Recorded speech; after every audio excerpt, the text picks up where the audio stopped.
What does a game need to become a sport? Holding on, and he's got Hunter. How much does Modesty want to dedicate his life to this bomb site? Modesty on catwalk finds the timing. 8 seconds. If he can drop the bomb, it'd be everything. But it travels into the site. 1-on-2 for Modesty now. It's sacrificial. Gives his position away. He wants Modesty's end gone. But this man, oh, the Shepherd staff takes down the GOAT. In a time when there's a new free-to-play shooter every other weekend, what are the key ingredients to longevity that allow games to grow into competitive titles worth hundreds of millions in investments? Robert, you reportedly paid about $20 million for the rights to a team. What is the long-term potential you see in creating a team in Boston? We've seen that there are 30 million people already involved with Overwatch. We hear that 60,000 people in Korea go into a stadium and watch two people play. In a sea of PvP games that fail to capture long-term interest, there's one game that has all of the ingredients needed to become the next competitive monolith. That game is Splitgate 2.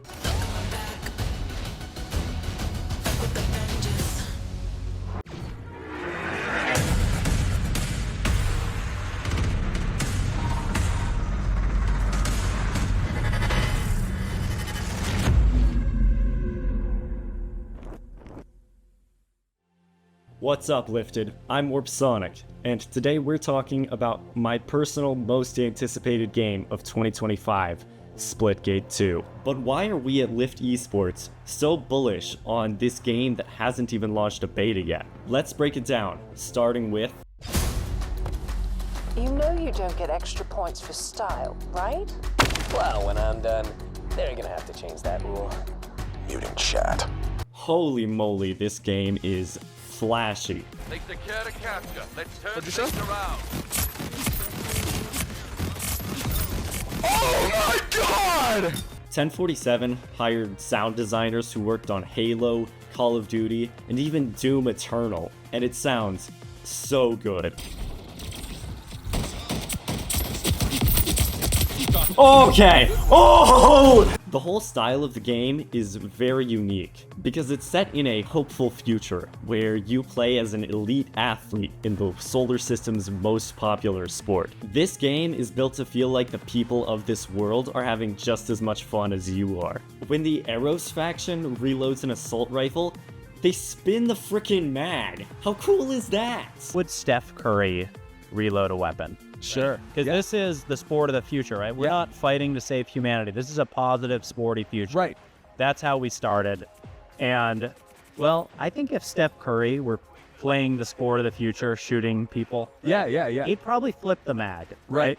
He'd probably flick it out. He'd probably spin it. Yeah. Right? He's going to show off. And so you'll see, like, there's a lot of that personality, which you saw a little bit of in our trailers. Yeah. You really get that in every detail, in the reloads, in the way you shoot, in the way you melee, in the way your character moves. Instead of hiring typical motion capture actors, the developers got a former collegiate basketball player to do the mocap for this game, to make sure that the characters moved like athletes rather than soldiers. The other thing that makes this setting so great is that it's truly a break from the negativity that you find in the real world. Everyone in this world is just vibing and having a good time with the sport they love, and the game encourages you to do the same. Alright, so the game has some good vibes, but are the developers really up to deliver a game that can engage players and succeed long term? Let me tell you about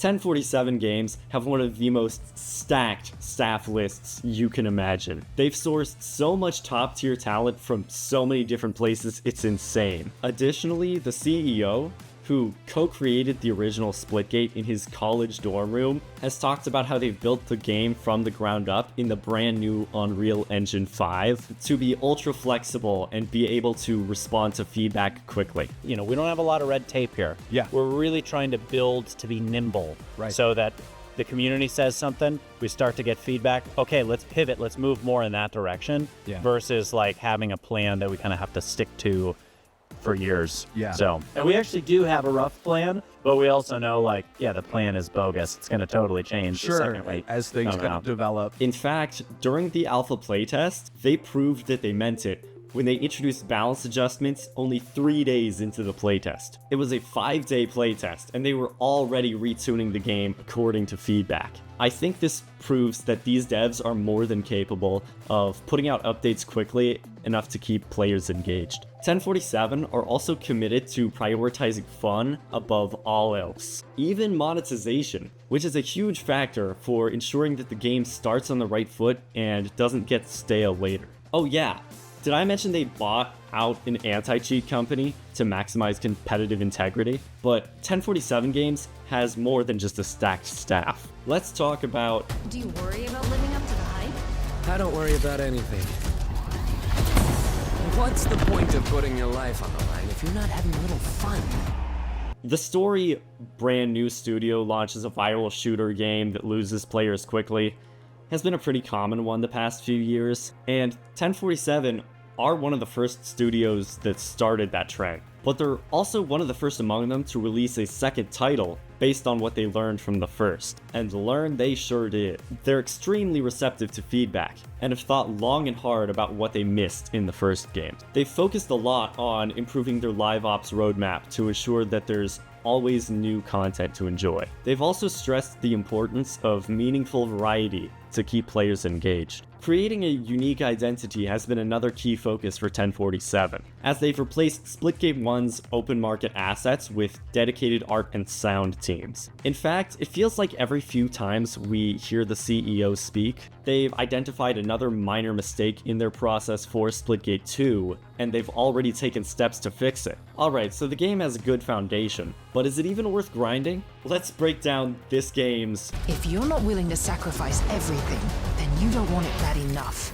There's a lot of it, okay? I mean, you've seen that one Chenzo clip, right? Yeah, Splitgate has always had a lot of skill expression. I don't think I need to explain the opportunity that portals give for mechanics and strategy. The only question is it too much? A lot of people like to bash the portal mechanic as being too confusing for new players, and that it's too easy for experienced players to completely disorient their opponents. All of this raises the concern that players will give the game a fair try, only to get slapped around by enemies they can't even see. If I had to give my thoughts, I'd say, ha! Get good, noobs! In all seriousness though, games need casual appeal in order to stay successful. The truth is, not that many players can pull off those insane plays you see go viral, and a little bit of light, skill-based matchmaking can solve this issue. Also, there's a lot more to the game than just portaling fast. I personally need to work more on portaling in sync with my team, and being more careful when I exit a portal. I could go on, but the point is that the Splitgate series has a very satisfying skill curve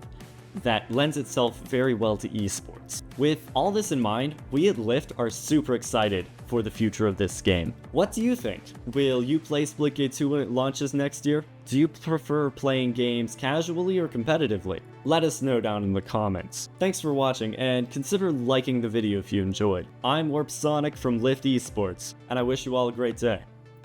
Peace!